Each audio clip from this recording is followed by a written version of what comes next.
Fresh Morning. Da Fresh Morning. Sur les 104.5 Urban FM, la station urbaine, Gina nous parle ce matin de la pyramide de Ponzi. Ce matin, Ponzi, on va c'est parler un débit. de... Non. Pourquoi il a Ce un nom matin, dans on va Ponzi, parler de... Ponzi. On va parler de coffres de luxe et puis de Crowd One.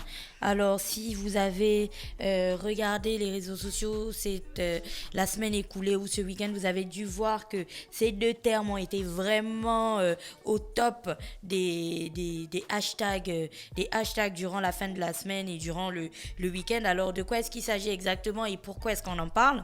Parce que tenez-vous bien, pas plus tard qu'hier, donc lundi 1er juin 2020, le ministère de l'économie et des finances a fait un communiqué de presse que je m'en vais lire en l'état, qui disait ceci donc, je cite: le ministère de l'économie et des finances recommande au public d'éviter tout recours aux services en ligne dénommés Crowd One et coffres de luxe qui connaissent un succès croissant à travers l'offre de produits d'investissement particulièrement douteux. En effet, il convient de noter que ces services s'apparentent à des systèmes d'arnaque pyramidale en marketing réseau dans lesquels le profit ne révèle pas de l'activité de vente mais du recrutement de nouveaux membres. Ainsi, seuls les concepteurs des dits systèmes en tirent bénéfice au détriment des adhérents.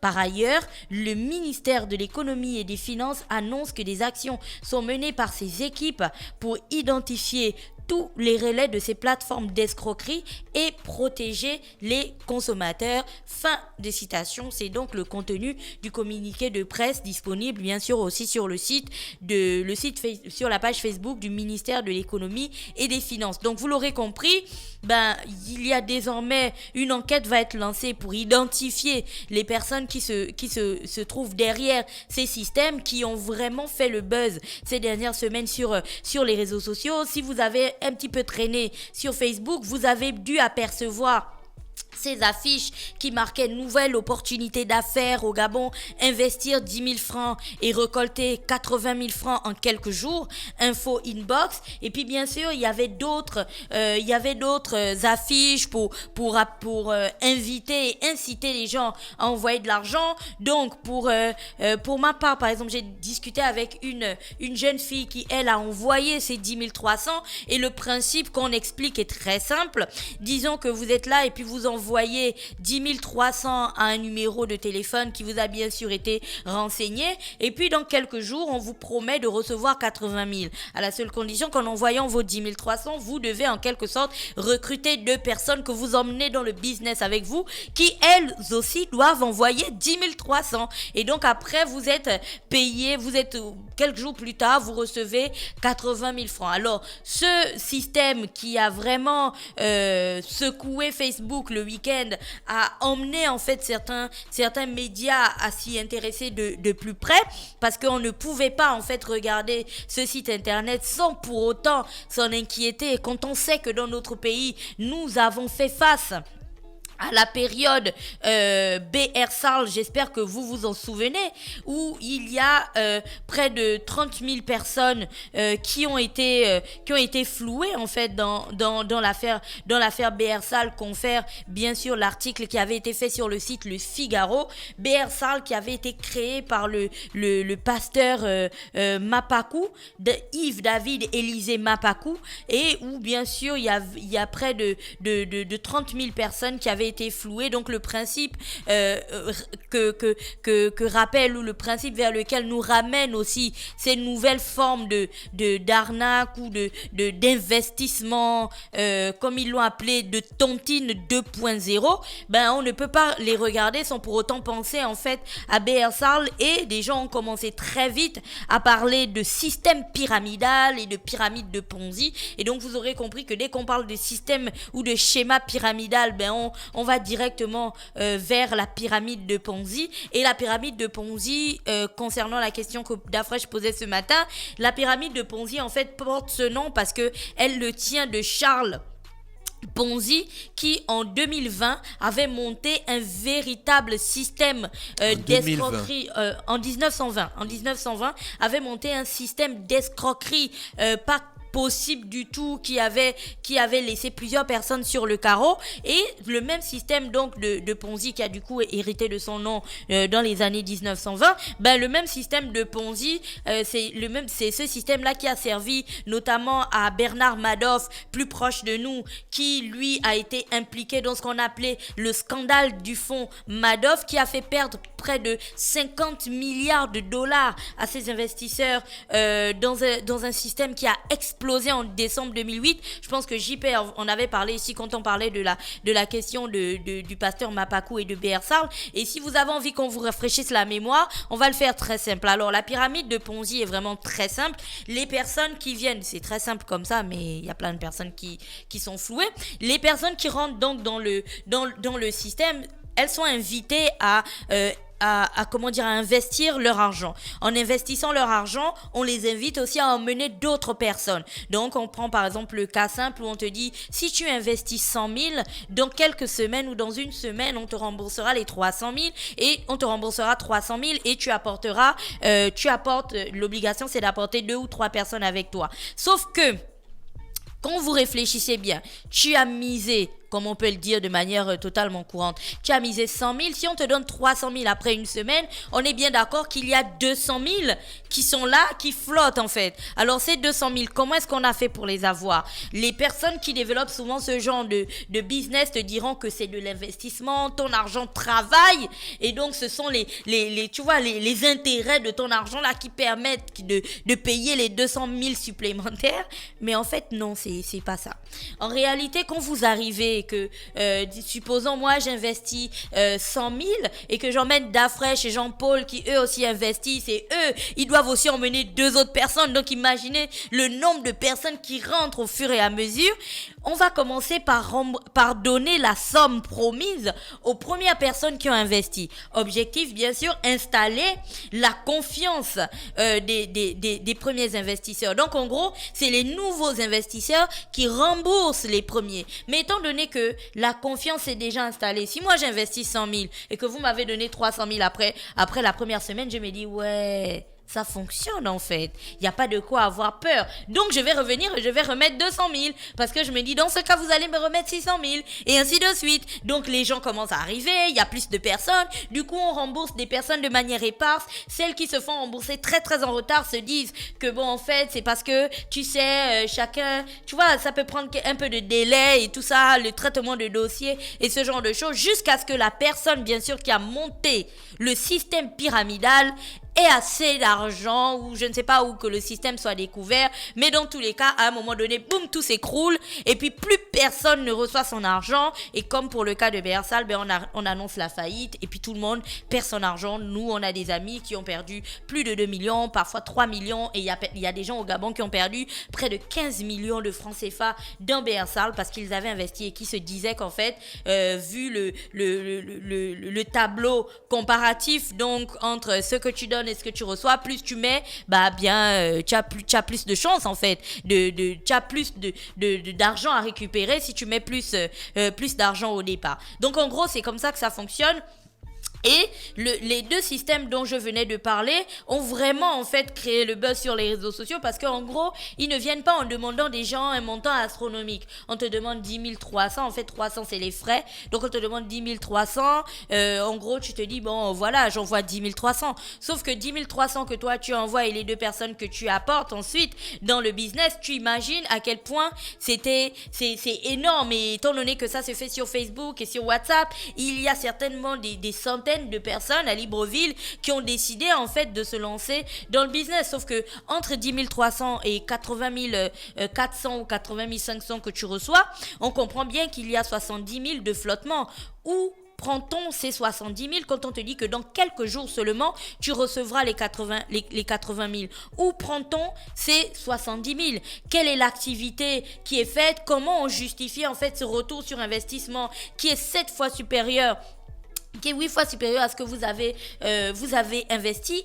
comment on peut le justifier? C'est justement parce que les personnes qui ont lancé ces systèmes-là, comme le coffre de luxe, n'arrivent pas en fait à expliquer de manière très claire comment se fait le paiement ensuite, mais surtout, on n'arrive pas à identifier aussi clairement qui sont les personnes derrière ce business. C'est-à-dire que si tu cherches Urban FM au Gabon, tu sauras que c'est à Montagne Sainte, tu auras le numéro NIF d'Urban FM, tu sauras en fait où les retrouver. Tu auras un numéro de téléphone, tu auras une adresse mail, tu auras un compte en banque domicilié quelque part, tu auras plein de systèmes. En fait, tu sais exactement où retrouver la personne, sauf que ici, la personne morale, je veux dire, sauf qu'ici, c'est tellement compliqué d'identifier qui est derrière. Ça se passe par mobile banking et surtout, toutes les transactions, tu discutes avec quelqu'un qui est sur Facebook, donc tu peux pas justifier si cette personne est vraie ou si c'est un compte fake. Tu sais juste que tu envoies de l'argent et tu dois ensuite attendre que l'argent te soit restitué des jours plus tard. Bref, c'était vraiment un système qui est assez flou et assez compliqué, d'où bien sûr l'expression du ministère de l'économie quand il disait que c'était bien sûr des produits d'investissement particulièrement douteux.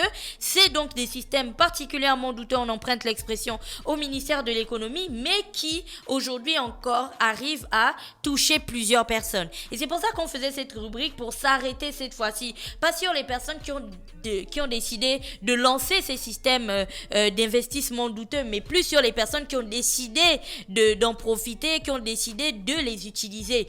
Pourquoi est-ce qu'on parle de ces personnes aujourd'hui? Parce que il est très important aujourd'hui que vous compreniez que quand on demande à une personne d'investir sur un business, si tu investis par exemple dans un magasin et que, supposons le Malien, ton boutiquier du quartier, vient te dire qu'il a envie d'augmenter la marchandise et d'augmenter par exemple la taille de son magasin et que tu dois lui donner 100 000 et que dans les 3 prochains mois, une fois que ce sera fait, il te remboursera 150 000 par exemple, avec 50 000 d'intérêt.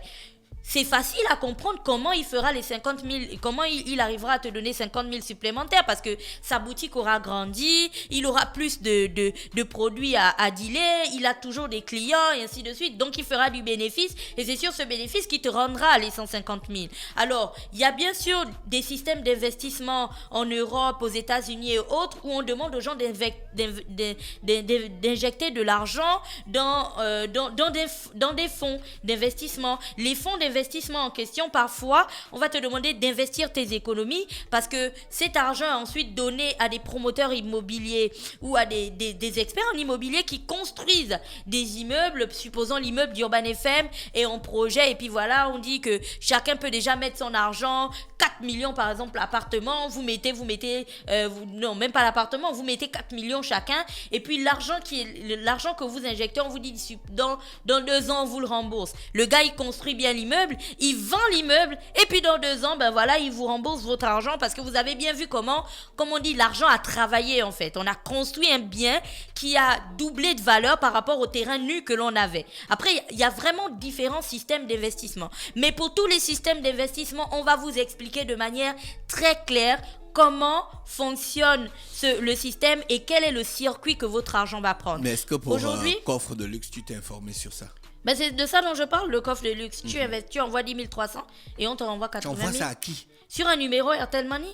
Je ne suis pas capable de te donner le numéro Airtel Money parce que tu écris en fait sur Facebook, ils mettent toujours en bas intéressé inbox. Donc tu écris en inbox et le gars à qui tu parles en inbox, le gars ou la go, ça dépend, va te donner le numéro à qui tu envoies de l'argent, à qui va te donner le numéro sur lequel tu envoies de l'argent et on te dit juste une fois que tu as envoyé les 10 300, tu attends. Tu attends juste, dans quelques jours, on te renverra 80 000. Tu vois, donc c'est assez douteux et c'est pour ça qu'aujourd'hui, il est très important. Là, on est en train de parler de 10 300. Mais imagine un seul instant qu'on reparte des années en arrière où des gens ont investi, comme je le disais au préalable, parfois 1 million, parfois 2 millions qui constituaient leurs économies ou parfois 15 millions. Et ils ont tout perdu en fait dans l'affaire BR Sarl parce qu'ils allaient le déposer. On leur disait que vous savez, vous allez voir les intérêts en fait sur l'argent que vous avez investi et ainsi de suite. Aujourd'hui, il est très important de se poser à chaque fois que vous avez un système et d'essayer de verrouiller en fait tous les paramètres. Essayez de comprendre dans quoi vous êtes versé exactement. le système de tontine que l'on a l'habitude, que l'on fait pendant des années, je vais dire, depuis que le Gabon est Gabon, on fait toujours la tontine. C'est simple. La plupart du temps, ça fonctionne ça fonctionne à l'intérieur d'un groupement de personnes qui se connaissent ou qui ont des intérêts communs. Ça peut être une tontine de taximan, ça peut être une tontine de commerçante, ça peut être une tontine de personnes d'une famille, tu vois, ou une tontine de personnes qui se connaissent et ainsi de suite. Le principe est simple, c'est comme si c'était ton argent que tu mettais en fait de côté. Sauf que le principe de la tontine, c'est d'aider les différents participants de la tontine à réaliser leur projet suivant un calendrier bien précis. Donc par exemple, la tontine est de 200 000, je mets 200 000, tu mets 200 000 et ainsi de suite. Nous sommes 10, donc il y a 2 millions à retirer. Ce mois, c'est moi qui prends les 2 millions. Le mois prochain, c'est la prochaine personne et ainsi de suite. Mais en réalité, tu vas donc mettre 200 000 pendant 10 mois jusqu'à ce que tout le monde ait récupéré son argent. Tu vois, donc pour le cas du coffre de luxe, merci René, c'était niveau 1. Tu rentres donc dans le business, tu vois, comme quand tu envoies le message inbox et que tu adhères au groupe, parce que je suis sur le groupe Facebook là. Niveau 2, tu emmènes 2 personnes. Niveau 3, tes 2 personnes mettent 2 personnes. Tu les amènes où? Mais là, tu donnes les numéros. Ah, d'accord. Tu envoies les numéros des 2 personnes que tu as emmenées. Non, c'est pas toi que je pose en fait, c'est pas clair dans oui, ma oui, tête. non, je te l'explique aussi, ne t'inquiète pas. Par exemple, la jeune fille à qui je parlais, qui l'a fait, elle est rentrée, c'est son cousin qui lui a dit de rentrer. Donc, elle est rentrée, elle avait la charge d'emmener 2 personnes. Elle a emmené son copain et elle a emmené son beau-frère. Copain qui, lui, n'était pas du tout d'accord avec ça, mais comme elle a le code WhatsApp de son copain, le code mobile banking de son copain, en fait elle a envoyé 10 300 de son numéro, donc c'est 10 300. Ensuite elle a envoyé 10 300 du numéro de son copain sans qu'il ne sache qu'il avait été, tu vois, dans le truc. Et elle a envoyé aussi elle a dit à son beau-frère de faire parce que ça marchait et parce que son cousin c'est quelqu'un de confiance. Et voilà, tu vois, en fait vu que tu emmènes 2 personnes, les personnes que tu emmènes ont confiance en toi. Ils se disent non mais Gina elle peut pas m'emmener dans ce genre de choses. Donc moi, je suis d'accord Gina, mais moi c'est emmener là. Gina, je t'emmène quelque part, je t'amène à la banque. Non mais je t'amène à Score, je t'amène en Bolo. Ils amènent les gens où? Non, lorsque on dit que tu emmènes les personnes, c'est-à-dire que je vais te dire, écoute, on est dans Je t'emmène dans le business. Je t'emmène dans le business. Donc voici comment ça fonctionne. Tu envoies 10 000 et tu vas voir qu'après, tu vas recevoir 80 000. Ce que René, la capture que René m'envoie, ils disent niveau 3. Donc tes 2 personnes mettent 2 personnes et ça fait du coup 4 au final. Et lorsque les 4 vont ensuite emmener 2, vous allez être 8. Donc 80 et le 80 000 et là tu reçois ton argent. Sauf que ce qui n'est pas précisé dans cette partie-là, c'est qu'on ne te dit pas que tous les mois tu vas envoyer ou toutes les semaines tu vas envoyer 10 000.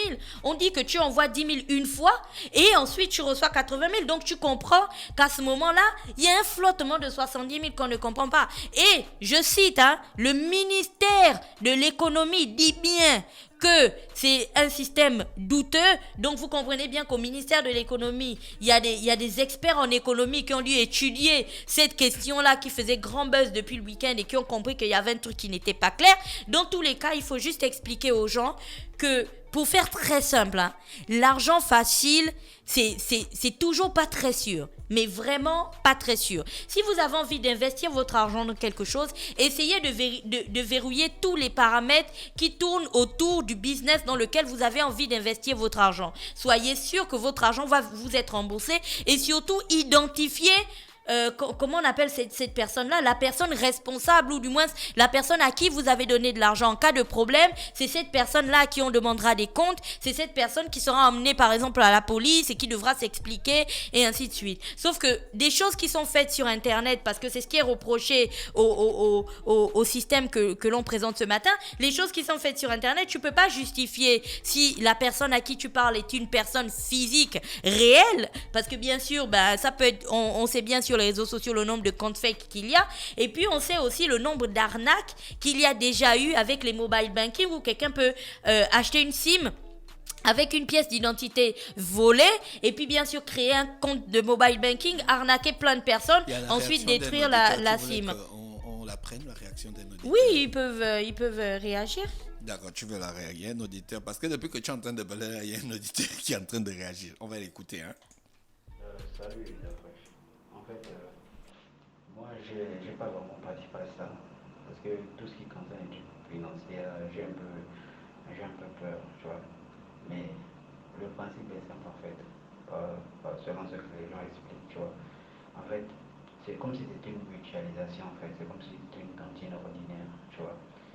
En fait, une personne qui amène deux personnes qui vont cotiser pour cette personne en fait. C'est-à-dire, c'est une mutualisation. À chaque fois que tu rentres dans le groupe, tu amènes deux personnes qui vont amener deux personnes. Et ainsi de suite. Ces deux personnes-là vont cotiser pour la personne qui les a amenées en fait. Ainsi de suite. En fait, c'est comme si... Alors, Gina, ça revient à ce que je disais. Tu emmènes deux personnes. C'est vraiment ça, c'est le symbole de l'arnaque. Tu emmènes deux personnes, tu les emmènes où? Comment ça se passe? Bon, je venais déjà de t'expliquer Oui, le tu tu m'avais emmènes déjà deux personnes en question. L'auditeur, je pense qu'il essaie d'expliquer le système du coffre de luxe et ainsi de suite. Mais ça, vous voyez, il n'y a pas de véritable problème. Parce que le gouvernement, à travers le ministère de l'économie, met en garde les citoyens de ne pas prendre part à ce système. Maintenant, si vous êtes véritablement une entreprise d'investissement, un fonds d'investissement dûment créé, il reste toujours la NPI. Vous allez à la NPI, vous créez votre fonds d'investissement, vous détaillez exactement comment ça fonctionne. Vous avez donc une entité morale dûment créée en respectant les normes en République gabonaise. Vous avez un siège social où on sait qu'on peut retrouver, par exemple, le directeur général de coffre de luxe à tel endroit. Et puis vous avez des noms clairs où on sait que voici qui est qui et voici Justement. comment ça fonctionne. Parce qu'aujourd'hui, je vois qu'il y a plein de... Ça a vraiment fait le buzz ce week-end, je te promets. Il y a même des clashs entre internautes, entre ceux qui sont pro et ceux qui sont contre et ainsi de suite. Mais dans tous ces clashs-là, en réalité...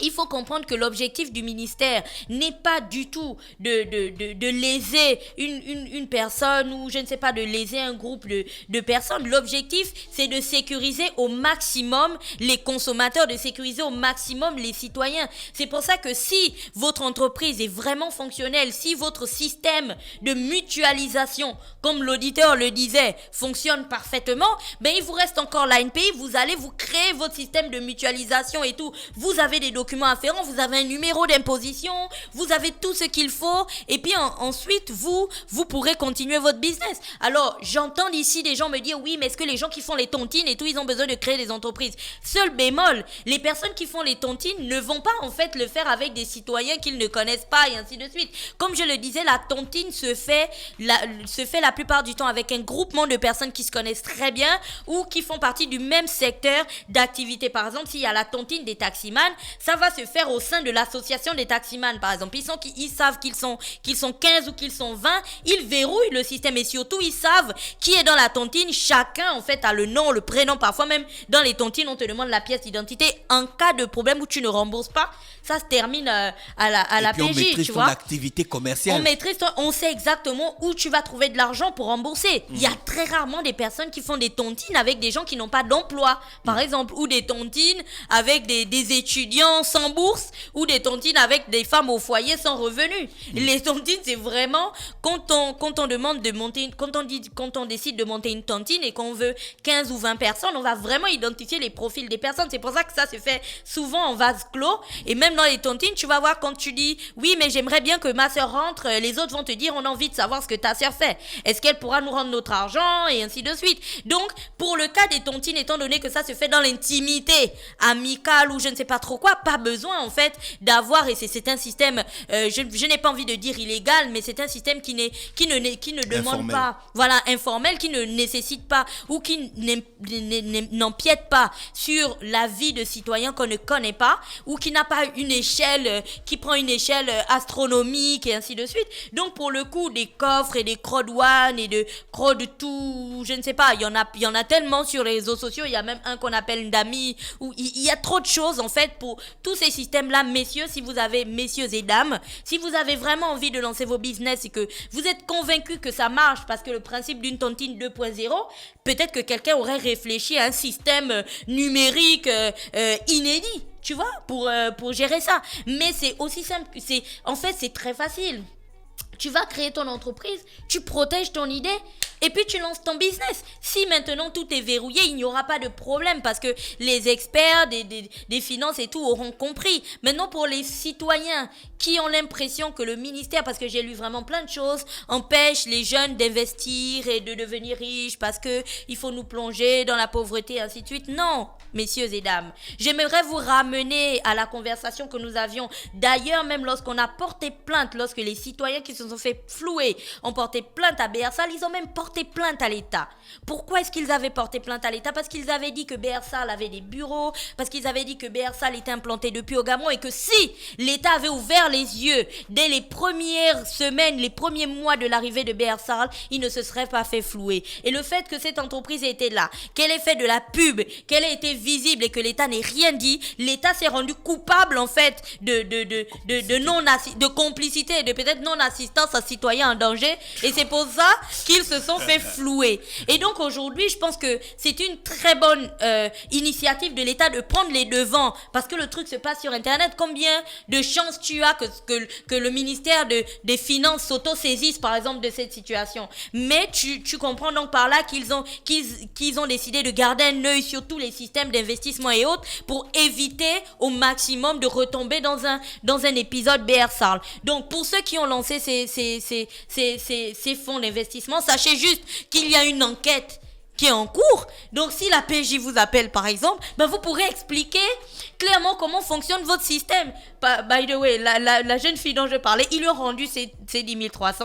Ils ont renvoyé ça, je l'ai vu hier, elle m'a dit non, ils ont renvoyé pour mon copain, ils ont renvoyé pour tout le monde. Ils ont dit que la police est derrière eux et tout ça, et ils ne veulent pas les problèmes, donc ils ont renvoyé les 10 300. Donc, si maintenant vous avez envie, j'ai dit pour elle, peut-être qu'il y a d'autres personnes à qui on n'a pas remboursé, mais en tout cas, elle, j'ai son contact et tout, je pourrais vous le passer. Maintenant, pour ces personnes-là qui ont peur des enquêtes et tout, si vous croyez fermement en votre projet et que vous dites que ça va marcher, il n'y a pas de raison de fuir en fait la police. Vous allez, vous dites que en fait on a voulu lancer un business et tout, maintenant on a remboursé l'argent à tout le monde, on va aller s'établir en tant qu'entreprise et puis voilà, le truc est réglé. C'est juste que le flou qu'il y a derrière le système, le fait que tu ne saches pas exactement qui manage le système, qui est le responsable, où sont les employés. Le site Gabon Media Time, par exemple, te parlait du système Crowd One, où ils te disent que tu as l'entreprise qui est référencée dans un pays avec des employés qui se trouvent dans un autre pays. Tu comprends quand même que c'est compliqué.